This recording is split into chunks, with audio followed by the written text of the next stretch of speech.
அந்த காட்டுல அப்பதான் வசந்த காலம் ஆரம்பிச்சிருந்தது. அதனால அந்த காட்டுல இருந்த பறவைகள் எல்லாம் ரொம்பவும் சந்தோஷமா இருந்தாங்க. சில பறவைகள் தங்களுக்குன்னு இருந்த கொஞ்சம் இடத்துல விவசாயம் பண்ண ஆரம்பிச்சாங்க. சோனா குருவியும் அது பொண்ணு பியூட்டியும் அவங்களுக்குன்னு இருந்த கொஞ்சம் இடத்துல மாஞ்செடிகளை நட்டு வைக்க ஆசைப்பட்டாங்க. பக்கத்துல இருந்த காட்டுக்கு போய் மாஞ்செடிகளை வாங்கிட்டு வந்து தங்களுடைய வயல்ல நட்டு வச்சாங்க. இப்படி நட்டு வச்ச மாஞ்செடிகளுக்கு தேவையான தண்ணீரையும் ஊத்துனாங்க. இவங்களுக்கு பக்கத்துல இருந்த வயல் காலுக்காக தொடது. காங்களும் இந்த தடவை தங்களுடைய இடத்துல மாஞ்செடிகளை தான் நட்டு வச்சிருந்தாங்க. அப்பாடா கோரி, ஒரு வழியா இந்த மாஞ்செடிகளை எல்லாம் நட்டு வச்சாச்சு. இதோட நம்ம வேலை முடிஞ்சிச்சு. இதுக்கப்புறம் வளர்ந்து காய்களை காய்ச்சி பழங்களை கொடுக்க வேண்டியது இந்த மரத்தோட வேலை. ஆமா காலுஜி, இந்த மாஞ்செடிகளை வாங்கிட்டு வந்து நடுறதுக்குள்ள என்னோட இடுப்பு எலும்பே முறிஞ்சு போச்சு. அவ்வளவு வேலை. இப்படி பேசிக்கிட்ட காங்கள் 2 பேரும் பிறகு அங்க இருந்த கட்டில படுத்து தூங்க ஆரம்பிச்சாங்க. இப்படியே சில நாட்கள் நகர்ந்துச்சு. சோனா குருவியோட வயல்ல இருந்த மாஞ்செடிகள் எல்லாம் இப்ப பெரிய மரமா மாறி இருந்தது. ஒவ்வொரு வாரத்திலயும் பெரிய பெரிய மாம்பழங்கள் காய்ச்சி தொங்கிக்கிட்டு இருந்தது. அம்மா, இந்த வயலை பார்க்க எனக்கு ரொம்ப ஆசையா இருக்கு. இந்த தடவை நம்ம வயல்ல மாமரங்கள் ரொம்பவும் நல்ல முறையில வளர்ந்திருக்கு. ஆமா பியூட்டி, உன்னோட மனசு மாதிரியே என்னோட மனசும் இன்னைக்கு ரொம்ப சந்தோஷமா இருக்கு. அம்மா, இந்த பழங்களை எல்லாம் நம்ம எப்ப மார்க்கெட்டுக்கு கொண்டு போய் விற்க போறோம்? இன்னைக்கே ஆரம்பிக்க போறோம். பியூட்டி, நல்ல பழுத்த பழங்களா பார்த்து பறிச்சு எடுத்துக்கிட்டு இப்பவே மார்க்கெட்டுக்கு போய் வித்துட்டு வருவோம். இப்படி பேசிக்கிட்டே இவங்க பிறகு மாம்பழங்களை பறிச்சு கூடையில வைக்க ஆரம்பிச்சாங்க. பிறகு இந்த கூடைய தூக்கிக்கிட்டு மார்க்கெட்டை நோக்கி பறந்து போனாங்க. இப்படி பறந்து போய்கிட்டு இருந்த இவங்கள வழியில கோரிக்காக நிறுத்தி இப்படி பேச ஆரம்பிச்சது. சோனா, இந்த பழங்கள் உங்களுக்கு ஏது? இதெல்லாம் யாரோடது? கோரியக்கா, நாங்க என்ன அடுத்தவங்க வயல்ல இருந்து பழங்களை பறிச்சுக்கிட்டா மார்க்கெட்டுக்கு போறோம்? இது எல்லாம் எங்களோட வயல்ல விளைஞ்சதுதான். என்ன சொன்னா சொல்ற? நீயும் நானும் ஒரே நேரத்துலதான் மாஞ்செடிகளை நட்டு வச்சோம். எங்களோட வயல்ல இருக்கிற மரத்துல மட்டும் மாங்காய் காயா இருக்கிறப்ப உங்களோட வயல்ல மட்டும் எப்படி அதுக்குள்ள பழுத்துது? கோரியக்கா, நான் சாயங்காலமா உங்க வயலுக்கு வந்து என்ன பிரச்சனைன்னு பார்த்து சொல்றேன். இப்ப என்ன மார்க்கெட்டுக்கு போக விடுங்க. இப்படி சொன்ன குருவி உடனே மாம்பழங்கள் எடுத்துக்கிட்டு மார்க்கெட்டை நோக்கி பறந்து போச்சு. இந்த சோனாவோட வயல்ல உள்ள காய்கள் எல்லாம் பழுத்துருச்சா? இதை என்னால நம்பவே முடியல. இப்படி சொன்ன கோரிக்காக உடனே சோனா குருவி வயலை நோக்கி பறந்து போச்சு. இப்படி அங்க போன கோரிக்காக எல்லா மரத்திலயும் பழங்கள் பழுத்து தொங்குறத பார்த்து ஆச்சரியமாயிடுச்சு. சோனா குருவிக்கு மட்டும் இது எப்படி சாத்தியமாச்சு? சாயங்காலம் சோனா குருவி வந்து இது எப்படி நடந்துச்சுன்னு சொன்னாதான் என்னோட மனசுக்கு நிம்மதி கிடைக்கும். இப்படி நினைச்ச கோரிக்காக பிறகு தன்னுடைய வயலை நோக்கி பறந்து போச்சு. தன்னோட வயலுக்கு போன கோரிக்காக நடந்தது எல்லாத்தையும் காலுக்காகத்துக்கிட்ட சொல்லிச்சு. கோரி, நாம கொஞ்சம் பொறுமையா இருந்துதான் ஆகணும். சாயங்காலம் சோனா குருவி வந்து சொன்னாதான் உண்மை என்னன்னு நமக்கு தெரிய வரும். அன்னைக்கு சாயங்காலம் ஆச்சு. மார்க்கெட்டுக்கு எடுத்துட்டு போன பழங்களை எல்லாம் வித்ததுக்கு அப்புறம் சோனா குருவியும் பியூட்டியும் காலி கூட எடுத்துக்கிட்டு காங்களோட வயலுக்கு பறந்து போனாங்க. இப்படி போன சோனா குருவி காங்களோட வயல கவனமா பார்த்துச்சு. கோரியக்கா, இங்க இருக்கிற மாமரங்களோட வேர்களுக்கு சரியா நீர் கிடைக்கவே இல்லை. ரொம்பவும் காஞ்சு போய் இருக்கு. அப்புறம் மரங்களுக்கு இடையில உள்ள தேவையில்லாத செடிகளை மாசத்துக்கு ஒரு முறை நீங்க அகற்றி ஆகணும். ஆனா நீங்க அதிகம் செய்யவே இல்லை. ஆக மொத்தம் நீங்க இந்த மாமரங்களை சரியான முறையில பராமரிக்கவே இல்லை. சோனா, நீ சொல்றது உண்மைதான். நாங்க வயலுக்கு வந்து இங்க உள்ள கட்டில்ல படுத்து தூங்கிக்கிட்டு தான் இருந்தோம். சரியான முறையில வேலை செய்யவே இல்லை. சோனா, நடந்ததெல்லாம் போகட்டும். இப்ப எங்க மரத்துல உள்ள காய்கள் உடனே பழுக்கிறதுக்கு ஏதாவது வழி சொல்லு. நாங்களும் இதையெல்லாம் பறிச்சு உடனே மார்க்கெட்டுக்கு கொண்டு போய் வித்தாகணும். இங்க பாருங்க கோரியக்கா, நீங்க உங்க வயலை முதல்ல சுத்தம் பண்ணுங்க. அதுக்கப்புறம் தினமும் மரத்தோட வேர்களுக்கு தண்ணி ஊத்துங்க. இப்படி நீங்க 1 மாசத்துக்கு செஞ்சீங்கன்னா உங்க மரத்துல உள்ள காய்கள் எல்லாம் சீக்கிரமாவே பழுக்க ஆரம்பிச்சிடுவோம். இங்க பாரு சோனா, 1 மாசங்கிறது ரொம்ப அதிகம். வேற ஏதாவது ஷார்ட்கட் இருந்தா சொல்லு. எங்களுக்கு 2 நாள்ல எல்லா காய்களும் பழுத்தாகணும். இங்க பாருங்க, இதை விட்டா வேற வழியே இல்ல. உங்களோட வயல்ல நல்ல முறையில வேலை செய்யுங்க. சோம்பேறித்தனமா இல்லாம சுறுசுறுப்பா இருங்க. இப்படி சொல்லிட்டு சோனா குருவி பியூட்டியை கூட்டுக்கிட்டு அங்க இருந்து பறந்து போயிடுச்சு. சோனா குருவி சொன்னதை கேட்டுட்டு காங்கள் 2 பேரும் அதிர்ச்சி ஆயிட்டாங்க. இங்க பாருங்க காலுஜி, இந்த சோனா குருவி ரொம்ப மோசமான எண்ணம் உள்ளது. ஏன்னா மார்க்கெட்ல மாம்பழங்களுக்கு இப்ப விலை அதிகமா இருக்கு. இன்னும் 1 மாசம் போச்சுன்னா விலை இறங்கிடும். ஆமா கோரி, நாம லாபம் சம்பாதிக்க கூடாதுங்கிறதுல சோனா குருவி ரொம்ப உறுதியா இருக்கு. அது மட்டும் லாபம் சம்பாதிக்கணும், நாம நஷ்டம் ஆகணும். அதுதான் சோனா குருவியோட எண்ணம். காலுஜி, சோனா குருவியோட எண்ணம் நிறைவேறக்கூடாது. நாம ஏதாவது செஞ்சு நம்ம பழங்களை பழுக்க வச்சாகணும். கோரி, இன்னைக்கு சாயங்காலமே நம்ம மரத்துல உள்ள எல்லா மாங்காய்களும் மாம்பழமா மாறப்போகுது. ஆமாங்கோரி, இருக்கிற மாங்காய்களுக்கெல்லாம் மஞ்சள் கலர் பெயிண்ட் அடிச்சு மாம்பழங்களா மாத்திடுவோம். காலுஜி, முட்டாள் மாதிரி பேசாதீங்க. மஞ்சள் கலர் பெயிண்ட் அடிச்சு மார்க்கெட்டுக்கு கொண்டு போனா அங்க உள்ள வியாபாரிகள் இந்த விஷயத்தை கண்டுபிடிச்சிருவாங்க. அதுக்கப்புறம் நம்ம கிட்ட இருந்து மாம்பழங்களை வாங்கவே மாட்டாங்க. நம்ம பேரும் கெட்டு போயிடும். கோரி, நீ அங்கதான் தப்பு பண்ற. நாம ஒண்ணும் நம்ம மாமரத்துல உள்ள காய்களை வியாபாரத்துக்கு எடுத்துக்கிட்டு போக போறதில்ல. சோனா குருவி வயல்ல உள்ள மாம்பழங்களை திருடி அதை கொண்டு போய் மார்க்கெட்ல வித்துட்டு வருவோம். நம்ம மரங்கள்ல உள்ள காய்கள் எல்லாம் மஞ்சள் கலர்ல இருக்கிறதால சோனா குருவியால நாம திருடுறத கண்டுபிடிக்கவே முடியாது. காலுஜி, இது உண்மையிலேயே நல்ல ஐடியா தான். சீக்கிரமா போய் மஞ்சள் கலர் பெயிண்ட வாங்கிக்கிட்டு வாங்க. பிறகு காங்கள் 2 பேரும் சேர்ந்து அவங்க மரத்துல உள்ள மாங்காய்களுக்கு மஞ்சள் கலர்ல பெயிண்ட் அடிச்சு மாம்பழங்களா மாத்தினாங்க. பிறகு சோனா குருவி இல்லாத சமயத்துல அதோட வயிறுல இருந்து ஒரு கூட நிறைய மாம்பழங்களை பறிக்க ஆரம்பிச்சாங்க. இப்படி பறிச்ச மாம்பழங்களை தூக்கிட்டு கோரிக்காக மார்க்கெட்டை நோக்கி பறந்து போச்சு. கோரிக்காக மாம்பழங்களை தூக்கிட்டு மார்க்கெட் பக்கம் போறத பார்த்த சோனா குருவி அதை நிறுத்தி இப்படி பேச ஆரம்பிச்சது. கோரி அக்கா, இந்த மாம்பழங்கள் உங்களுக்கு ஏது? யாரோட மரத்துல இருந்து இந்த பழங்களை பறிச்சு கொண்டு வரீங்க? சோனா, எங்களுக்கு ஒண்ணும் மத்தவங்க மரத்துல இருந்து மாம்பழங்களை பறிக்கணும்னு அவசியம் இல்ல. இது எங்களோட பழங்கள் தான். என்னது, உங்க மரத்துல உள்ள பழங்களா? உங்க மரங்களை நான் நேத்து தானே பாத்துட்டு வந்தேன். அப்ப ஒரு மரத்துல கூட பழங்கள் இல்ல, எல்லாமே காய்களா தானே இருந்துச்சு. அது நேத்து. இப்ப போய் பாரு, எல்லா காய்களும் பழமா மாறிடுச்சு. வெட்டித்தனமா பேசி என்னோட நேரத்தை வீணாக்காத. என்ன மார்க்கெட்டுக்கு போக விடு. இப்படி சொன்ன கோரிக்காவும் பிறகு அந்த கூடையை தூக்கிக்கிட்டு மார்க்கெட்டை நோக்கி பறந்து போச்சு. கோரிக்காக சொன்ன விஷயத்தை கேட்ட சோனா குருவிக்கு ரொம்பவும் அதிர்ச்சியா இருந்தது. கோரிக்காகத்தோட வயல நேத்து நான் பார்க்கும்போது எல்லா மரத்துலயும் காய்கள் தான் இருந்தது. அதெல்லாம் ஒரே நாள்ல எப்படி பழமா மாறி இருக்க முடியும்? இப்படி யோசிச்ச சோனா குருவி பிறகு கோரிக்காகத்தோட வயல் நோக்கி பறந்து போச்சு. சோனா குருவி அங்க போய் பார்த்தப்ப எல்லா மரங்கள்லயும் மாம்பழங்கள் பழுத்து தொங்கிக்கிட்டு இருந்தது. இது எப்படி நடந்துச்சுன்னு எனக்கு தெரியல. எனக்கு ரொம்ப ஆச்சரியமா இருக்கு. எப்படியோ இந்த காங்கள் இதுக்கப்புறம் காய்களை பழுக்க வைக்க நம்மள ஐடியா கேட்டு தொல்லை பண்ண மாட்டாங்க. இப்படி நினைச்ச சோனா குருவி பிறகு தன்னுடைய வீட்டுக்கு பறந்து போச்சு. பிறகு இதே மாதிரி காவல் சோனா குருவி இல்லாதப்ப அதோட மாமரத்துல இருந்து மாம்பழங்களை பறிச்சு மார்க்கெட்டுக்கு கொண்டு போய் வித்துக்கிட்டு இருந்தாங்க. இப்படியே சில நாட்கள் நகர்ந்துச்சு. நாளாக நாளாக சோனாங்குருவியோட மாமரங்கள்ல மாம்பழங்கள் வேகமா குறைய ஆரம்பிச்சது. பியூட்டி, நம்ம தினமும் 2 கூட மாம்பழம் தான் பறிச்சு எடுத்துக்கிட்டு போய் மார்க்கெட்ல விக்கிறோம். ஆனா எனக்கு என்னவோ நம்ம மாமரங்கள்ல நிறைய மாம்பழங்கள் குறையிற மாதிரி தெரியுது. அம்மா, நானும் அததான் நினைக்கிறேன். யாரோ நம்ம வயல்ல இருந்து மாம்பழங்களை திருடிக்கிட்டு போறாங்க. பியூட்டி, நாம பழங்களை பறிக்கிறப்ப ரொம்பவும் பார்த்து பறிப்போம். அப்போ ஒரு காய் கூட கீழே விழாது. ஆனா இப்ப கொஞ்ச நாளா நிறைய மாங்காய்கள் கீழே விழுந்து கிடக்கு. அதனால கண்டிப்பா வேற யாரும் நம்ம மாமரத்துல இருந்து மாம்பழங்களை பறிச்சுட்டு போறாங்க. அம்மா, அவங்களை எப்படி கண்டுபிடிக்கிறது? பியூட்டி, எனக்கு தெரிஞ்சு இந்த மாதிரி திருட்ட கண்டுபிடிக்க பக்கத்து காட்டுல பூமர்னு ஒரு ஆந்தை இருக்கு. நீ வீட்டுக்கு போ, நான் இப்போயே போய் அந்த ஆந்திய பாத்துட்டு வரேன். பிறகு பியூட்டி தன்னோட வீட்டை நோக்கி பறந்து போக சோனா குருவி பக்கத்து காடை நோக்கி பறந்து போச்சு.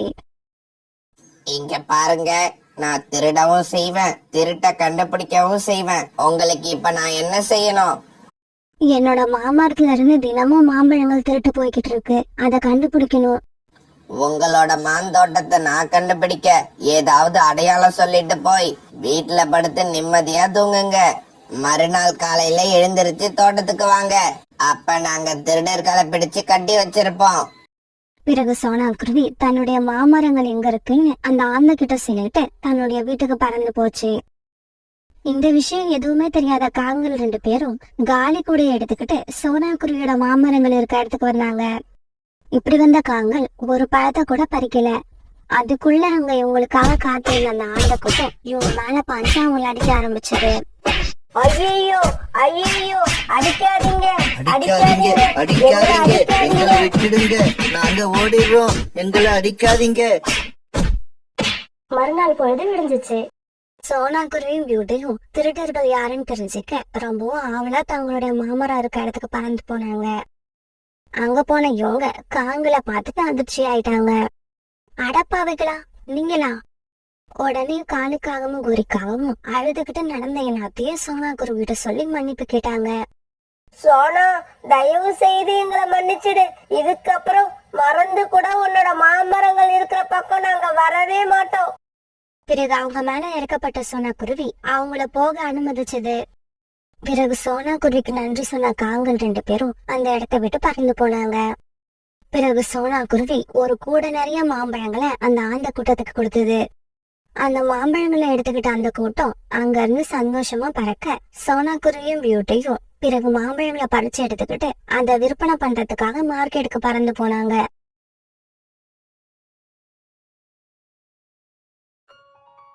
தூரமா இருந்த ஒரு அழகான காட்டுல ஒரு குருவியோட குடும்பம் வாழ்ந்து வந்துச்சு. அம்மா சோனா குருவி, அப்பா ராணா குருவியும் தங்களோட வேலையெல்லாம் முடிச்சுட்டு ஓய்வு எடுத்துக்கிட்டு இருந்தாங்க. அவங்களோட ஒரே பையன் குக்கு கண்ணை மூடி படுத்துக்கிட்டு அப்பாவும் அம்மாவும் பேசுறத கேட்டுக்கிட்டே இருந்தான். குக்குவோட அப்பா, நம்ம இன்னைக்கு உணவு தேட எவ்வளவு கஷ்டப்பட்டுட்டோம், அதனால நாளைக்கு உணவு தேட அருவி பக்கம் போகலாமா? ஆமா, நாளைக்கு அந்த பக்கம் போய் பாப்போம், அங்க நிறைய உணவு கிடைக்கும்னு நானும் நினைக்கிறேன். அப்பா அம்மா, நானும் உங்க கூட நாளைக்கு உணவு தேட வரேம்மா. எனக்கு அருவியை பார்க்கணும்னு ரொம்ப ஆசையா இருக்கு. குக்கு, நீ இன்னும் தூங்கல? விழிச்சுக்கிட்டு தான் படுத்திருக்கியா? நான் நீங்க பேசுறது எல்லாத்தையும் கேட்டுக்கிட்டு தான் படுத்திருக்கேன். அம்மா, நாளைக்கு என்னையும் அருவி பக்கம் அழைச்சிட்டு போங்கம்மா ப்ளீஸ். கொக்கு, நாளைக்கு நீங்க ஸ்கூலுக்கு போகணும். உனக்கு ஸ்கூல் லீவ் விடுறப்ப நம்ம கண்டிப்பா அருவி பக்கம் போகலாம். நாளைக்கு நான் ஸ்கூலுக்கு லீவ் போட்டுறேன். குக்கு, தேவையில்லாம ஸ்கூலுக்கு லீவ் எல்லாம் போடக்கூடாது. நீங்க நாளைக்கு ஸ்கூலுக்கு போங்க. இன்னொரு நாள் அப்பாவும் அம்மாவும் உன்னை கண்டிப்பா அழைச்சுக்கிட்டு போவோம். பிறகு குக்கு கண்ணை மூடிக்கிட்டு தூங்க ஆரம்பிச்சான். மறுநாள் பொழுது விடிஞ்சிச்சு. குக்கு பரபரப்பா ஸ்கூலுக்கு கிளம்பிக்கிட்டு இருந்தான். குக்குவோட அம்மா குக்குவுக்கு லஞ்ச் பாக்ஸ் தயார் பண்ணி கொண்டு வந்து வச்சது. பிறகு குக்கு லஞ்ச் பாக்ஸ் எடுத்துக்கிட்டு ஸ்கூலுக்கு கிளம்பி போனான். ஆனா கொஞ்ச தூரம் போன உடனே ஒரு பெரிய மரத்து கிளைக்கு பின்னால ஒளிஞ்சுக்கிட்டு வேடிக்கை பார்க்க ஆரம்பிச்சான். குக்குவோட அப்பா, வாங்க கிளம்புவோம். இப்பவே கிளம்புனாதான் குக்கு ஸ்கூல் விட்டு வரதுக்கு முன்னாடி நம்ம வீட்டுக்கு வர முடியும். சோனா இப்படி சொன்னதும் சோனா குருவியும் ராணா குருவியும் அருவி பக்கம் பறந்து போனாங்க. இவங்க இப்படி போறத மரத்துக்கு பின்னால ஒழிஞ்சுகிட்டு இருந்த குக்கு பாத்துடுச்சு. இப்ப நாமளும் அப்பா அம்மா பின்னாலேயே பறந்து போவோம். அம்மாவும் அப்பாவும் அருவிக்கு போன உடனே நாமளும் அங்க போய் நின்னா 2 பேரும் நம்மள பார்த்துட்டு ரொம்ப சர்ப்ரைஸ் ஆயிடுவாங்க. இப்படி நினைச்ச குக்கு அம்மா அப்பா பின்னாலேயே பறக்க ஆரம்பிச்சான். சோனாவும் ராணாவும் ரொம்ப வேகமா பறந்து போனாங்க. குக்குவும் அவங்க பின்னாலேயே பறந்து போறதுக்கு ரொம்பவும் முயற்சி பண்ணலாம். ஆனா குக்குவுக்கு சின்ன வயசு, அதனால அம்மா அப்பாவுக்கு ஈடு கொடுத்து அவனால பறக்க முடியல.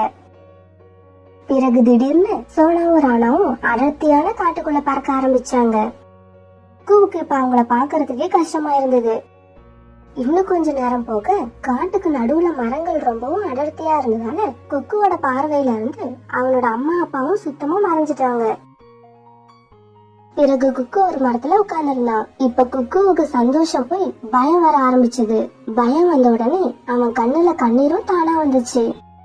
நான் ஸ்கூலுக்கு போயிருக்கணும். அம்மா அப்பா பின்னால வந்தது ரொம்ப தப்பு. இப்ப அம்மா அப்பா எந்த பக்கம் போனாங்கன்னு தெரியல. திரும்ப வீட்டுக்கு போறானா அதுக்கும் வழி தெரியல. இப்படி அழுத குக்கு பிறகு கொஞ்ச தூரம் அம்மா அப்பா போன வழியிலேயே பறந்து பார்த்தது. ஆனா காடு ரொம்ப அடர்த்தியாவும் இருட்டாவும் இருந்ததால பறக்கிற முயற்சியை கைவிட்டுட்டு குக்கு ஒரு மரத்துல உட்கார்ந்துடுச்சு. குக்குவோட அப்பா, உங்களுக்கு ஞாபகம் இருக்கா, நம்ம முதலா இங்கதான் சந்திச்சுக்கிட்டோம். நல்லாவே ஞாபகம் இருக்கு. என்ன பார்த்த உடனே நீ என்கிட்ட வந்து நான் உங்களை விரும்புறேன்னு தானே சொன்ன. போய் அப்படியே போய். நான் உங்களை பார்த்தும் பார்க்காத மாதிரி தான் நின்னுகிட்டு இருந்தேன். நீங்க தான் என்கிட்ட வந்து ஒரு கொய்யா பழத்தை கொடுத்து இத சாப்பிடுன்னு கெஞ்சினீங்க. பசியில இருக்கிறவங்கள பார்த்தா சாப்பிடுன்னு சொல்ல மாட்டோமா? அந்த மாதிரி நீ பசியில இருக்கன்னு நினைச்சுதான் அந்த கொய்யா பழத்தை உன்னை நான் சாப்பிட சொன்னேன். அதுல வேற எந்த உள்நோக்கமும் இல்ல. சரி சரி, பழைய கதையை பேசுறது போதும். குக்குவுக்கு ஸ்கூல் விடுற நேரம் வந்துடுச்சு.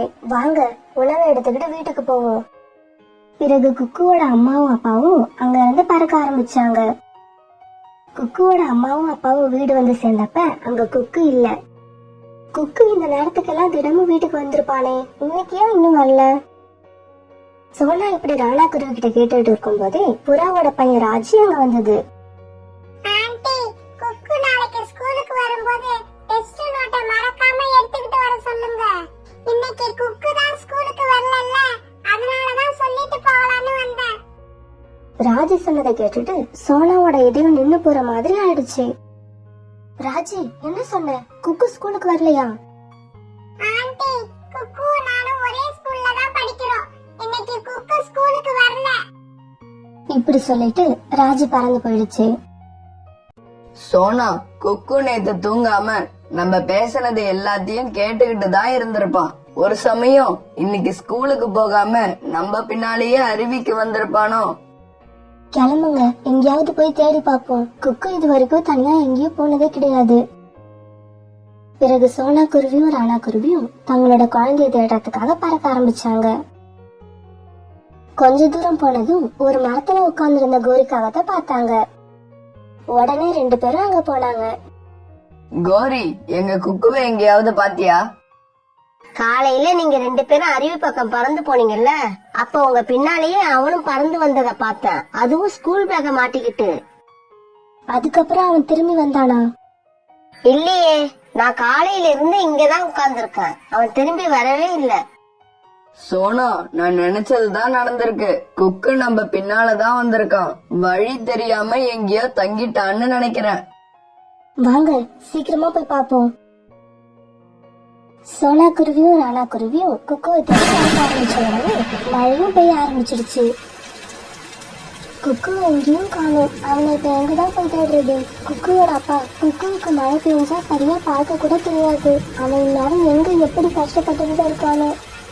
சோனா, அழாத, தைரியமா இரு. இன்னும் கொஞ்ச தூரம் முன்னால போய் பாப்போம். குக்குவும் இப்ப ரொம்ப குழப்பத்துல இருந்தான். அவனும் கஷ்டப்படுறான். அவனோட அப்பா அம்மாவையும் கஷ்டப்படுத்திட்டான். மழையில ரொம்ப தூரம் பறக்க முடியாத குக்கு ஒரு மரத்துல உள்ள பொண்ணை பார்த்தான். அந்த மரத்தை நோக்கி பறக்க ஆரம்பிச்சான். நாம இந்த மரப்பொந்துக்குள்ள போய் உட்காந்துக்கிட்டா இந்த மழையில இருந்து தப்பிக்கலாம். ஆனா அம்மாவும் அப்பாவும் இங்க தேடி வந்தா கூட அவங்க கண்ணுக்கு தெரிய மாட்டேங்க. வேணும்னா இப்படி செய்யலாம், இந்த மரப்பொந்தோட வாசல்ல உட்காந்துப்போம். இப்படி யோசிச்ச குக்கு மரப்பொண்ணு நல்லா உத்து பார்க்க உள்ள இருந்த பாம்பு ஒண்ணு அதோட கண்ணில் தென்பட்டது. பாம்பு பார்த்த குக்கு ரொம்பவும் பயந்துட்டான். அந்த பாம்பும் குக்குவை கொத்துறதுக்காக வேக வேகமா வெளியே வர ஆரம்பிச்சது. இதை பார்த்த குக்கு அங்கிருந்து கிளம்பி தன்னோட உயிரை காப்பாத்திக்கிச்சு. பிறகு கொஞ்ச தூரம் வரைக்கும் பறந்து போன குக்கு அங்க இருந்து மரக்கிளையில உட்கார்ந்தான். ஆனா அழுதுகிட்டே இருந்தான். குக்கு இருந்த கிழக்கு பக்கத்துலயே ஒரு பழைய வீடு இருந்தது. அதுக்குள்ள போய் உட்கார்லான்னு ஒரு மனசு சொன்னது, இன்னொரு மனசு அது ஒரு கழுவோட வீடா இருந்தா என்ன பண்றதுன்னு அவனை எச்சரிக்கை பண்ணுச்சு. குக்கு இப்படி பலவிதமா யோசிச்சுக்கிட்டு அழுதுகிட்டே உட்கார்ந்துருந்தது தூரத்துல இருந்த ஒரு வயதான கழுகு பார்த்துக்கிட்டே இருந்தது. அது ரொம்பவும் வயதான கழுகு. கல்பாறையும் அதுக்கு சரியா தெரியாது. இருந்தாலும் குக்குவை கொண்டு சாப்பிட முடியும்னு அதுக்கு நம்பிக்கை இருந்தது. இந்த மழையில இப்படி ஒரு சின்ன பறவை வழி தெரியாம வந்து மாட்டினது நம்மளோட அதிர்ஷ்டம் தான். எப்படியாவது மெதுவா போய் அந்த குழந்தைய சாப்பிட வேண்டியதுதான். இப்படி நினைச்ச கழுகு மெதுவா பறக்க ஆரம்பிச்சது. பின்னாடியா போய் குக்குவை பிடிக்கலான்னு அது நினைச்சுக்கிட்டு இருந்துச்சு. இப்படி போன கழுகு தன்னோட கால்களால குக்குவை பிடிக்க வேண்டிய நேரத்துல எதிர்பாராத விதமா எதிர் திசையில இருந்து குக்குவோட அம்மாவும் அப்பாவும் வந்துட்டாங்க. ஏய் வயதான கழுகு, போயிடு இங்க இருந்து. இது எங்களோட குழந்தை. ஏதாவது செய்ய ஆசைப்பட்டு இந்த வயசான காலத்துல எங்க கிட்ட அடி வாங்கி செத்துறாத. இதை கேட்ட வயதான கழுகு அங்க இருந்து பறந்து போயிடுச்சு. குக்கு உடனே தன்னோட அப்பா தோல் மேல சாஞ்சுக்கிட்டான். அம்மா அப்பா, உங்க பின்னாடியே நான் வரலான்னு பார்த்தேன் பாருங்க, வழியை மறந்துட்டேன். குக்கு, அதுதான் அப்பாவும் அம்மாவும் பின்னாலேயே வந்து உன்னை கண்டுபிடிச்சிட்டோம்ல, இனிமே அழக்கூடாது, வா வீட்டுக்கு போகலாம். பிறகு அம்மாவும் அப்பாவும் தன்னோட மகனை பத்திரமா வீட்டுக்கு அழைச்சிட்டு வந்தாங்க. மழை இப்பவும் நல்லா பெஞ்சுக்கிட்டே இருந்துச்சு. வீட்டுக்கு வந்த உடனே சோனா குருவி குளிர் காயறதுக்காக நெருப்பை பத்த வச்சது. அம்மா அப்பா என்ன மன்னிச்சிடுங்க, என்னால நீங்களும் ரொம்ப கஷ்டப்பட்டுட்டீங்க. குக்கு, ஒரு சமயம் அந்த கழுகு உன்னை கொண்டு தின்னு இருந்தா உன் அம்மா உயிரோட இருப்பானான்னு நீ ஒரு நிமிஷம் நினைச்சு பாத்தியா? அம்மா நான் உங்க பின்னாடியே தாமா வந்தேன், ஆனா வழிய மறந்துட்டேன். அம்மா இன்னும் ஒரு தடவை கூட இந்த தப்ப நான் செய்யவே மாட்டேம்மா. பிறகு அம்மா அப்பா பையன் 3 பேரும் ஜன்னல் ஓரமா இருந்த கூட்டுல போய் உட்கார்ந்தாங்க. ரொம்ப அலைஞ்சு திரிஞ்சதால 3 பேருக்குமே பசி அதிகமா இருந்தது. அதனால சுட்ட சோளத்தை சாப்பிட்டுக்கிட்டே மழைய வேடிக்கை பார்க்க ஆரம்பிச்சாங்க.